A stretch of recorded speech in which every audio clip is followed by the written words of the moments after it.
Assalamualaikum warahmatullahi wabarakatuh.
Innal hamdalillah nahmaduhu wa nasta'inuhu wa nastaghfiruhu wa nastahdihi wa na'udzu billahi min shururi anfusina wa sayyiati a'malina man yahdihillahu fala mudilla lahu wa man yudlilhu fala hadiyalah.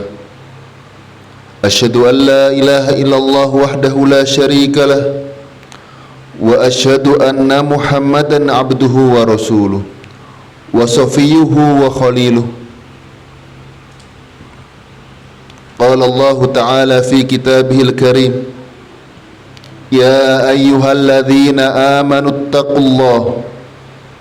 ittaqullaha wa qulu qawlan sadida yuslih lakum a'malakum wa yaghfir lakum dhunubakum wa man yuti'illaha wa rasulahu faqad faza fawzan 'azima. Amma ba'du, fa ya ma'asyiral mu'minin, usikum wa nafsi bitaqwallahi jalla wa ala, faqad fazal muttaqun. Hadirin sidang Jumat rahimani wa rahimakumullahu jami'an. Maka tidak ada kata yang pantas kita panjatkan kepada Allah Subhanahu wa taala kecuali rasa syukur kita kepada Allah Subhanahu wa taala atas segala nikmat dan karunia yang Allah Subhanahu wa taala berikan kepada kita. Bagaimanapun keadaan kita, sesusah apapun kondisi kita pada saat ini, maka lagi-lagi dan sekali lagi nikmat Allah yang Allah berikan kepada kita tidaklah terhingga. Allah Subhanahu wa taala katakan, wa in ta'uddu ni'matallahi la tuhsuha. Apabila kalian menghitung nikmat Allah, maka niscaya kalian tidak akan bisa menghitung nikmat-nikmatnya. Maka kita bersyukur kepada Allah Rabbul Alamin atas limpahan nikmat-nikmat, dan wajib bagi kita untuk menghitung nikmat-nikmat yang Allah berikan kepada kita. Yang pertama adalah nikmat iman. Allah masih berikan kita keimanan. Allah masih berikan kita keamanan. Allah masih mudahkan langkah kita untuk dimudahkan dalam ketaatan kepada Allah Rabbul Alamin. Kemudian salawat serta salam kita aturkan kepada teladan kita, panutan kita, manusia terbaik yang pernah hidup di muka bumi ini, Muhammad bin Abdullah sallallahu alaihi wasallam. Semoga salawat tersebut selalu tercurahkan kepada beliau, istri-istri beliau, dan orang-orang yang senantiasa berjalan di atas sunnahnya sampai hari kiamat kala. Hadirin sidang Jumat rahimani wa rahimakumullahu jami'an, adalah menjadi sunnatullah kehidupan manusia selalu dipenuhi dengan ujian dan cobaan.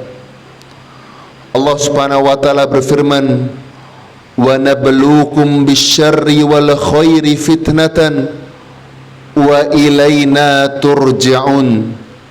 Dan kita pasti akan uji kalian bisyarri, dengan musibah, wal khairi, dan kebaikan, sebagai fitnah dan ujian. Kemudian Allah ingatkan, wa ilaina turja'un, dan hanya kepada kamilah kalian akan kembali kepada Allah Rabbul Alamin. Maka menjadi sebuah sunnatullah, hidup ini akan ada yang namanya ujian. Kemudian Nabi SAW katakan di dalam hadis riwayat Abu Hurairah radhiyallahu taala anhu, innal ma'unah ta'til abda minallahi ala qadril mu'nah. Sesungguhnya pertolongan Allah Subhanahu wa taala untuk hambanya yang tertimpa ujian itu datang dari Allah Subhanahu wa taala ala qadril mu'nah, sesuai dengan batasan ujian, sesuai dengan tingkatan kesulitan yang dihadapi oleh seorang hamba, maka Allah Subhanahu wa taala akan berikan ujian tersebut. Maka apabila kita presentasikan, apabila kita mampu mengukur sebuah ujian yang Allah Subhanahu wa taala berikan kepada kita, ketika ujian tersebut memiliki nilai 75% atau 80% atau 90%, maka pasti akan turun pertolongan Allah Subhanahu wa taala sesuai dengan kadar ujian tersebut, sesuai dengan kapasitas ujian tersebut. Ketika ujian tersebut 80%, maka akan pasti datang pertolongan dari Allah Subhanahu wa taala, yaitu pertolongan Allah senilai 80%. Maka hadirin sidang Jumat rahimani wa rahimakumullahu jami'an, ketika Nabi SAW katakan ta'ti minallah, pertolongan itu datangnya dari Allah, maka dari sini kita mengerti seberapa besar keyakinan kita Allah akan menyelesaikan permasalahan kita. Karena banyakkan manusia ketika ia mendapatkan ujian dan masalah, ia tidak sibuk dengan Allah Subhanahu wa taala, akan tapi ia sibuk untuk menghubungi fulan dan fulan, minta tolong fulan dan fulan, mengetuk pintu rumah fulan dan fulan, mengemis kepada fulan dan fulan, sedangkan fulan dan fulan tersebut sibuk dengan urusan dunianya, sibuk dengan urusan dia, dan ia lupa untuk mengetuk pintu Allah Jalla Jalaluh, yang mana dari pintu tersebut datang pertolongan Allah Subhanahu wa taala. Maka hadirin sidang Jumat rahimani wa rahimakumullah, ketika seorang mendapatkan musibah, maka ketuklah pintu Allah Subhanahu wa taala, gantungkanlah nasib kita kepada Allah Rabbul Alamin. Jangan gantungkan harapan kita kepada manusia, maka gantungkanlah harapan kita kepada Allah Rabbul Alamin. Maka kata Nabi SAW, al-ma'unah ta'ti minallah, pertolongan itu datang dari Allah Subhanahu wa taala. Maka kewajiban kita sebagai seorang muslim adalah husnudzon kepada Allah Jalla Jalaluh, berbaik sangka kepada Allah Rabbul Alamin. Ketika datang musibah, kita husnudzon, Allah lah yang paling bisa menyelesaikan permasalahan kita. Maka ketika kita sadar dan faham permasalahan itu akan diselesaikan oleh Allah Subhanahu wa taala, maka perbanyaklah diri kita mendekat kepada Allah Jalla Jalaluh. Allah Subhanahu wa taala berfirman, wasta'inu bis-sabri was-shalah wa innaha lakabiratun illa 'alal khashi'in. Mintalah tolong kepada Allah dengan sabar dan salat, sesungguhnya itu adalah perkara yang berat kecuali bagi orang yang khusyuk hatinya kepada Allah. Maka tatkala seorang ditimpa sebuah musibah, maka yang pertama kali ia lakukan minta tolong kepada Allah Jalla Jalaluh dengan penuh kesabaran, dengan melaksanakan sholat kepada Allah. Tapi ini berat hadirin yang Allah muliakan. Kenapa berat? Karena ini membutuhkan keimanan kepada Allah, karena ini membutuhkan yang namanya keyakinan kepada Allah, Allah yang akan menyelesaikan permasalahan-permasalahan kita. Maka ketika seorang hamba tertimpa musibah, kemudian ia sibuk dengan manusia, ia sibuk untuk mengemis kepada manusia, maka tidaklah datang bagi dirinya kecuali kehinaan dan kehinaan. Akan tapi ketika ia sibuk kepada Allah Subhanahu wa taala, maka suatu yang berat ini akan menjadi mudah, karena Allah Subhanahu wa taala yang memudahkan perkara tersebut. Maka ketika datang sebuah musibah, datang hal-hal yang tidak kita sukai, ingat nikmat-nikmat Allah yang Allah berikan kepada kita, husnudzon kepada Allah Rabbul Alamin, dan bahwasanya Allah Subhanahu wa taala pasti akan segera menyelesaikan permasalahan tersebut. Yang ketiga, selalulah berbuat taat. Kata Allah, ista'inu bis-sabri was-shalah, mintalah tolong kepada Allah dengan sabar dan sholat, dengan sholat kepada Allah, dengan amal-amal soleh yang lainnya. Maka semakin besar kesabaran seorang hamba kepada Allah, semakin dia dekat kepada Allah Subhanahu wa taala, semakin dia merespon musibah-musibah tersebut dengan tunduk dan patuh kepada Allah, maka semakin cepat pertolongan Allah Subhanahu wa taala kepada hambanya.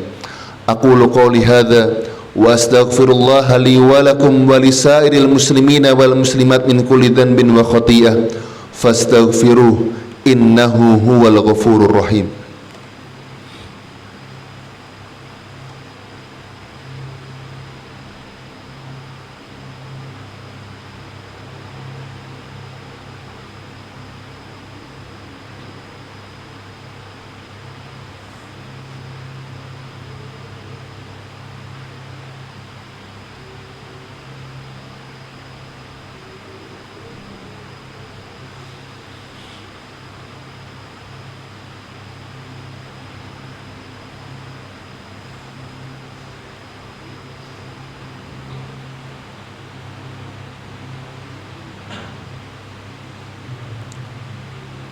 Alhamdulillah, alhamdulillahi wa kafa, wassalatu wassalamu ala rasulihil mujtaba wa ala alihi wa sahbihi wa baraka wa sallam. Lantas yang menjadi pertanyaan, kapankah datang ma'unah pertolongan Allah Subhanahu wa ta'ala? Seringkali ketika permasalahan itu datang pada hari ini, seringkali masalah itu tidak selesai pada hari ini, bahkan berbulan-bulan atau bahkan bertahun-tahun. Maka di manakah letak pertolongan Allah Subhanahu wa ta'ala? Maka hadirin sidang Jumat rahimani wa rahimakumullahu jami'an, seringkali pertolongan Allah Subhanahu wa ta'ala itu datang setelah adanya ujian. Maka ketika ujian datang, penyelesaian masalah dari Allah Subhanahu wa ta'ala itu tidak langsung. Akan tapi selang beberapa saat setelah datangnya ujian tersebut. Oleh karena itu Nabi SAW katakan setelah hadis tersebut, wa inna sabra, dan sesungguhnya kesabaran itu Allah akan berikan kepada seseorang tergantung dari besarnya musibah. Maka pertolongan Allah Subhanahu wa ta'ala ketika seorang hamba mendapatkan ujian, ketika ia mendapatkan sesuatu hal yang tidak ia sukai, pertolongan Allah terhadap hambanya, Allah berikan kepada dirinya kesabaran. Maka ketika seorang bersabar atas berkurangnya harta, ketika seorang bersabar atas berkurangnya nyawa, ketika seorang sabar terkait fitnah-fitnah manusia yang ditujukan kepada dirinya, maka kesabaran tersebut, hadirin yang Allah muliakan, itu adalah bentuk pertolongan Allah Subhanahu wa ta'ala kepada hambanya, yang patut kita puji Allah Subhanahu wa ta'ala atas nikmat sabar tersebut. Maka ketika datang sebuah ujian yang berat menurut kita, yang menurut akal kita tidak akan bisa kita selesaikan, maka Allah berikan kepada kita kesabaran untuk menghadapi hal tersebut. Maka ketika seorang tidak sabar, ia emosional, ia mencerca, memaki, suudzon kepada Allah Subhanahu wa ta'ala, maka hakikatnya Allah tidak menolong dirinya ketika ia mendapatkan ujian. Maka hadirin Allah Subhanahu wa ta'ala muliakan, kesabaran adalah tanda Allah Subhanahu wa ta'ala berikan pertolongan pada dirinya. Dan teruslah yakin kepada Allah Rabbul Alamin ketika Allah Subhanahu wa ta'ala berikan musibah tersebut. Oleh karena itu Nabi SAW ketika mendatangi seorang perempuan yang menangisi kuburan anaknya, kata Nabi, isbiri, sabarlah, karena sabar adalah bentuk pertolongan Allah Subhanahu wa ta'ala kepada hambanya. Oleh karena itu hadirin Allah Subhanahu wa ta'ala muliakan, kita simak manusia terbaik Muhammad SAW ketika mendapatkan ujian tidak langsung selesai permasalahan. Sahabat-sahabat Rasulullah SAW, Bilal bin Rabah radhiyallahu taala anhu, ketika mendapatkan ujian tidak langsung hari itu selesai masalahnya, tapi Allah Subhanahu wa ta'ala selesaikan permasalahan mereka, manusia-manusia terbaik, dengan Allah berikan kesabaran kepada mereka. Makanya Allah Subhanahu wa taala kekalkan di dalam Al-Qur'an, wa zulzilu hatta yaqulu, kemudian kehidupan mereka digonjang-ganjingkan sampai mereka mengatakan, mata nasrullah, kapan datang pertolongan Allah Subhanahu wa taala? Kemudian Allah jawab, ala inna nasrallahi qarib, ketahuilah bahwasanya pertolongan Allah Subhanahu wa taala itu sangatlah dekat. Maka orang yang sabar itu adalah bentuk pertolongan Allah kepada dirinya. Allah berikan kita sabar, menahan amarah kita, menahan emosi kita, kemudian husnudzon kepada Allah, itu tanda Allah akan selesaikan permasalahan dirinya. Hadirin sidang Jumat rahimani wa rahimakumullahu jami'an. Dan tetaplah husnudzon kepada Allah Rabbul Alamin. Maka syaitan selalu memberikan keputusasaan, selalu memberikan dan mengembuskan sifat pesimistis. Allah Subhanahu wa taala katakan, a'udzubillahi minasyaitonir rajim, asyaitanu ya'idukumul faqra wa ya'murukum bil fahsya. Setan itu selalu menghembuskan rasa pesimis kepada hati manusia, maka ia akan khawatir, ia akan jatuh miskin, ia akan khawatir, ia akan tertimpa ujian yang tidak bisa ia selesaikan. Memang manusia itu tidak bisa menyelesaikan ujian dari Allah kecuali Allah yang berikan pertolongan untuk dirinya. Memang manusia tidak bisa menyelesaikan masalah. Kata Allah Subhanahu wa taala, wa khuliqal insanu dha'ifa. Allah ciptakan manusia itu lemah, tidak bisa menyelesaikan masalah. Yang bisa menyelesaikan masalah itu Allah Subhanahu wa taala, karena pertolongan Allah Rabbul Alamin. Oleh karena itu kita diperintahkan ketika kita mendapatkan masalah dan ujian, ista'inu bis-sabri was-shalah, mintalah tolong kepada Allah dengan sabar dan amal ibadah yaitu salat. Maka setan ketika orang tertimpa musibah dan ujian, diembuskan tuh pada hatinya suudzon kepada Allah, pesimis. Oh, gimana saya bisa menyekolahkan anak saya dengan gaji sekian? Saya harus mencuri, saya harus korupsi, saya harus menipu.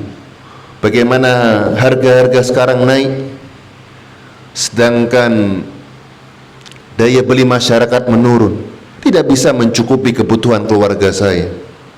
Saya harus menipu, saya harus mencuri, saya harus mengambil ladang-ladang yang basah dan licin untuk keberlangsungan kehidupan saya. Maka ini termasuk waswas syaitan. Kemudian kata Allah Subhanahu wa taala, wallahu ya'idukum maghfiratan minhu wa fadla. Allah itu menjanjikan ampunan wa fadla dan rezeki bagi orang yang percaya kepada Allah Rabbul Alamin. Kuncinya hanya satu, husnudzon, yakin kepada Allah, sabar, berusaha. Allah yang akan menyelesaikan kebutuhan-kebutuhan kita, bukan manusia, bukan orang lain. Allah yang akan menyelesaikan. Ketika Allah berikan ujian, maka Allah akan angkat ujian tersebut sebagaimana batas ujian yang Allah Subhanahu wa taala berikan kepada dirinya. Maka tidak ada istilah ujian melebihi kapasitas kemampuan seorang. Ketika ujian itu datang, Allah faham, Allah tahu hambaku ini mampu untuk melewatinya. Tinggal kita merespon ujian tersebut dengan sabar, husnudzon kepada Allah Rabbul Alamin, maka Allah Subhanahu wa taala akan menyelesaikan permasalahan tersebut. Begitu juga orang yang melakukan maksiat, orang yang melakukan dosa. Seorang yang melakukan dosa kadang itu memiliki efek dari dosa tersebut, efek dari dosa tersebut, baik itu hukuman dunia ataupun hukuman-hukuman yang lain. Maka jangan sampai seorang ketika melakukan dosa, oh saya sudah tercemplung dalam dosa ini, Kalau saya berlepas dari dosa ini, saya akan mendapatkan hukuman, saya akan mendapatkan ini dan ini, saya tidak akan mendapatkan ampunan. Maka itu adalah was-was dari setan. Hukuman harus ia jalankan dengan penuh kesabaran. Ketika ia sabar terhadap hukuman tersebut, ia pasrahkan kepada Allah Subhanahu wa taala. Allahu ya'idukum maghfiratan minhu wa fadla. Allah janjikan kepada orang-orang tersebut pelaku dosa ampunan, wa fadla, dan rezeki yang luas ketika ia yakin kepada Allah Rabbul Alamin. Dan siapakah di antara kita yang tidak pernah melakukan dosa? Boleh jadi ujian tersebut adalah karena dosa masa lalu kita. Kuncinya hanyalah satu, tetap husnudon kepada Allah Rabbul Alamin dan tetap berusaha, dan Allah Subhanahu wa taala pasti akan datangkan pertolongan sebagaimana kadar musibah yang Allah Subhanahu wa taala turunkan kepada hambanya. Ini yang bisa khotib sampaikan pada khutbah siang kali ini.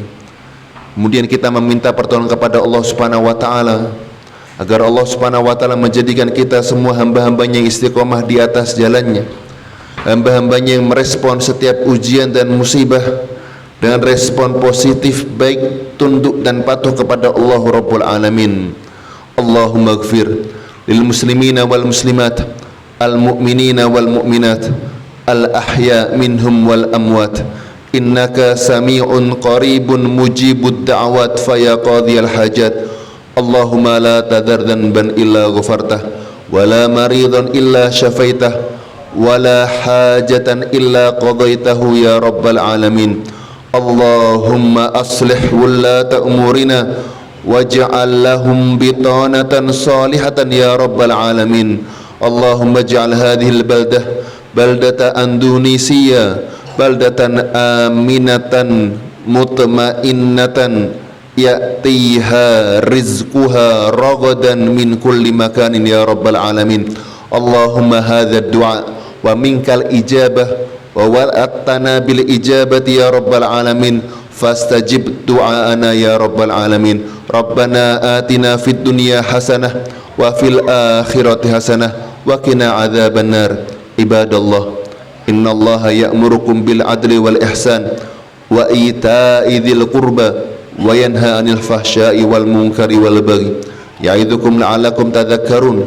Fadhkurullahal 'azima yadhkurkum washkuruhu ala ni'amihi yazidkum wa la dzikrullahi akbar. Tsumma aqimis shalah.